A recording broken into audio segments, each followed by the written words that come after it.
Welcome everyone to my presentation. So today I will talk about the chapter 1 and 2 in sensory marketing. So firstly about chapter 1 is sensory marketing principles. So this chapter gives an overview of the main principles of sensory marketing. Moreover, the theoretical foundations, theories and models leading marketing approach, sensory marketing framework with its concepts and terms will be analyzed and discussed. So, firstly, let's the human sense explain this part. So, human perceive and experience not the experience the environment and the outside world through the human senses of vision, hearing, smelling, touching, and tasting. So it leads to one of the biggest challenge is how to provide individuals with a deep satisfaction of their personal desires, wants, and needs. So to answer the question, let's explore first about the macro understanding about the global marketing environment. So, according to postmodern customer culture, is said that it is expressed as the individual's preferences, different tastes of for different people, and do do what you want and do what you want. The second one about the cultural value shift. People will move from several and traditional values to self-expression values, and all of that will have in each cultural and societal context a deeper symbolic meaning for individuals related to five human senses. This third one is digital technology. It empowers individuals with access to information, achieves control from companies to customers, and also the groups of Generation Z, Y, and Z increased mobility, multicultural consumption patterns, and high reliance on digital platforms for decision making. About the individual, so there are three key personal factors. The first one is self-fulfillment. So in here we also have a table of three parts. So about the self-fulfillment, people pursue quality of life, health, leisure, and sustainability through high value, meaning consumption. About identity creation, brand helps consumers view and express personality and social status. And the last one is multisensory experience. So in this part said, customers seek emotional engagement through sensory interaction with brands. So in conclusion, sensory marketing is not just about appealing to the senses, it is deeply integrated with modern cultural shifts, individual designs, digital technology, and the evolving role of brands as carriers of meaning, identity, and self-expression. Businesses must strategically create personalized, multisensory experience to resonate with today's empowered, value-driven customers. So, moving to the next part as theoretical foundations of the sensory marketing. So here are three models. So the first one is model of sensory marketing. It is about the processing of sensory cues, which lead to the perception of the consumer, and by attract the customer attention, it will transform into the emotional and conditional effect, and then lead to the attitude and behavior. The second model is the SOR model. So it suggests that the environmental stimuli influence approach or avoidance behavior to three emotional states. And the last one is the framework for multisensory shopping behavior. So the study empathizes the store atmosphere through the atmosphere should be approached multisensorially as the five senses work together holistically, not isolation. And moving to the next one is marketing approaches. So after understanding about the model, we will come to the approach. So here are three marketing approaches. The first one is transaction marketing. So you guys can understand it's like the 4Bs that is focused on price, place, and promotion. Second one is relationship marketing, which focused on interaction and relationship building. And the last one is sensory marketing, which is focused on personalized sensory experience via five senses. And these all models are complementary, not conflicting, that it improves each other. And we will come to the final part in this chapter as what is sensory marketing. So in the short summary, sensory marketing is an integrative approach that uses the five senses to shape how individuals perceive and experience brands, products, and the environment. It involves applying sensory strategies and stimuli to create multi-sensory brand experience, which supports identity creation and enhance customer value, experience, and brand image. So we will go to and explore the individual part in this part. So the first one is the individual. About the customer value. So in sensory marketing, customers are seen as the creators of value, actively participating in service processes and create personal value through everyday use of products and service. So the customer experience are really importantly create through service processes, intentionally or not. However, firms can strategically design experiences that support identity creation and deeply emotional. And the last one is brand as image. So in sensory marketing framework, brand as image is shaped by how individuals emotionally and cognitively experience the brand during consumption, particularly through self-fulfillment and identity creation. So that is, and it's also influenced by three factors in this slide. So these three factors also had affect each other, and so they are complement also. The second one is the firm. So firstly about the service processes. So in service processes, individuals are active product producers whose interactions with a company's environment, personnel, systems, and information significantly shapes customer value, experience, and brand image.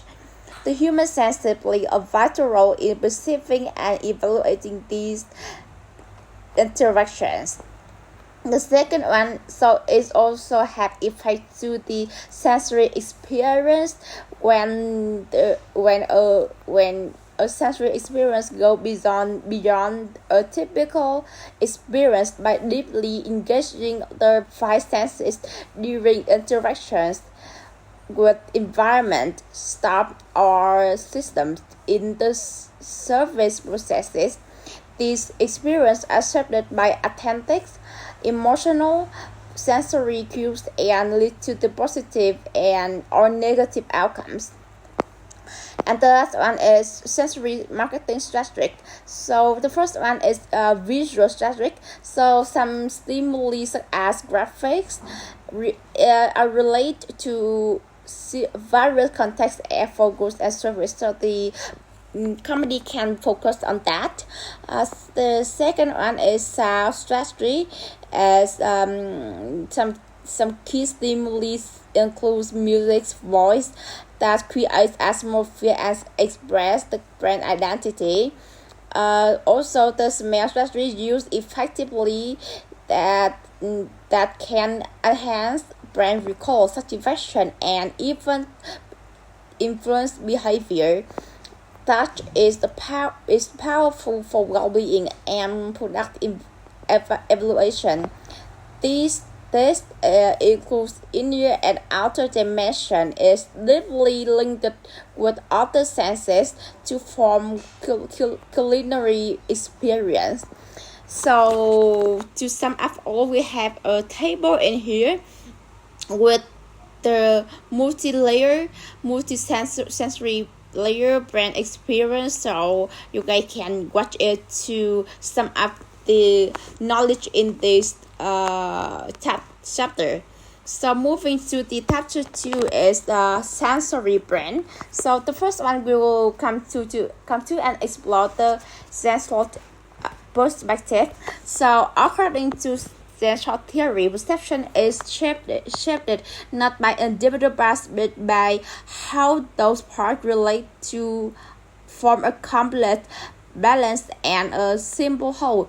For example, IKEA creates immersive sensory experience by harmonizing colors, materials, and design in a space like a bedroom.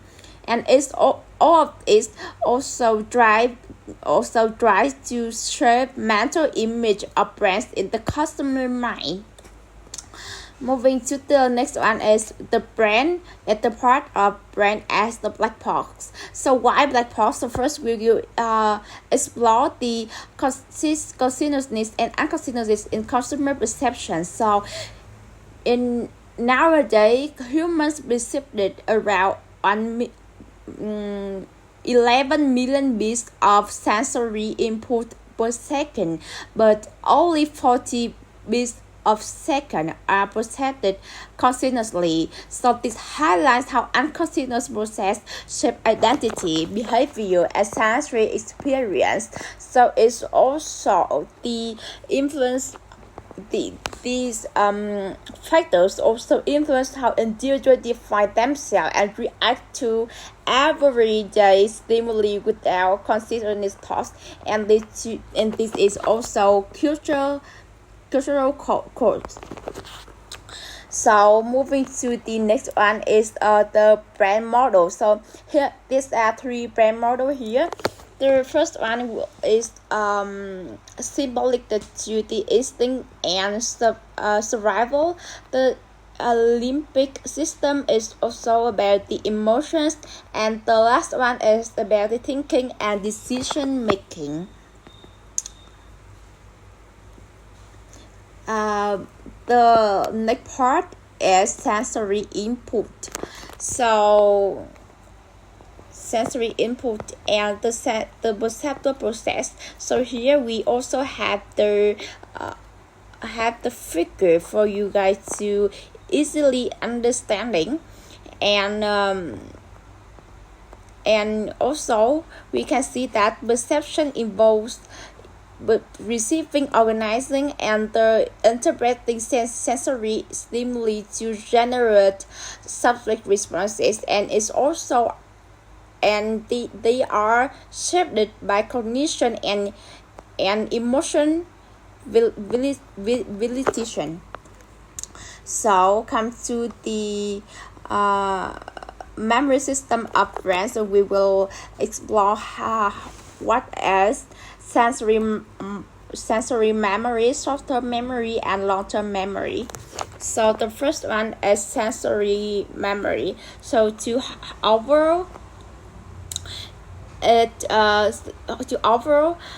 stores input from five senses for every short time, and emotionally engaging or stimulating events are more likely to be remembered. But it also have the limitation is that human senses are limited compared to the animals, so they don't really sensitive with the sensory. Moving to the next part is short-term and long-term memory. So about the short-term memory, the function of this memory is temporary stores and processes sensory information, while long-term memory stores information permanently with no storage limit. So it's also lead to the difference in key roles and duration, and also the limitation all in this line here. So we can see that we need some sensory cues that lead to sensory memory, and we need to catch the customer attention to transfer it into short-term memory. So in the short-term memory, that information is repeated, and then it is rehearsed to transform into long-term memory. So that is also the short summary about memory system of the brain. The fourth part of the chapter 2 is brain gender. So brain gender is influenced before birth by hormones of the women and the men. So the first one is about the foundation and organizational differences. So here are some factor of them. So I will talk in the summary that these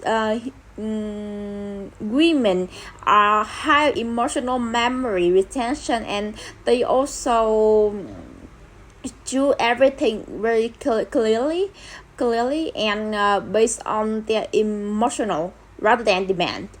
Moving to the next one is about the emotional and sensory differences, that the women also seek for more details rather than the men. That they spend more time consider emotional and social effects and aspects, and that means they consider really for a long time compare the price also to make the decision. So that is the key difference between the women and the men in total. And the last one is natural marketing. It is a field that studies how human brain unconsistently reacts to marketing stimuli, affecting consumer perception, emotion, and decision making.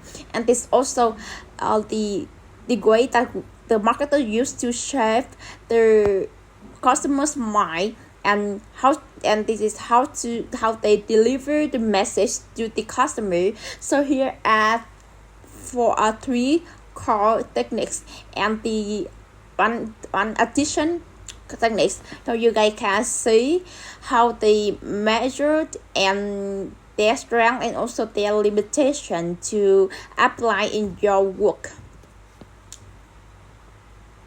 So we can see that it also has some benefits and some consideration.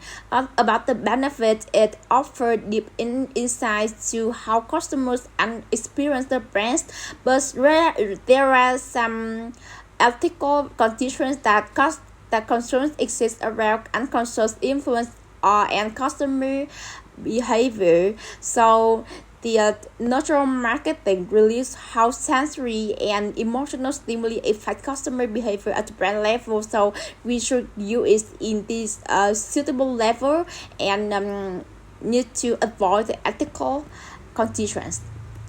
So this is the summary of the chapter 2. So there is 4 parts in here, and the last one is thank you for listening.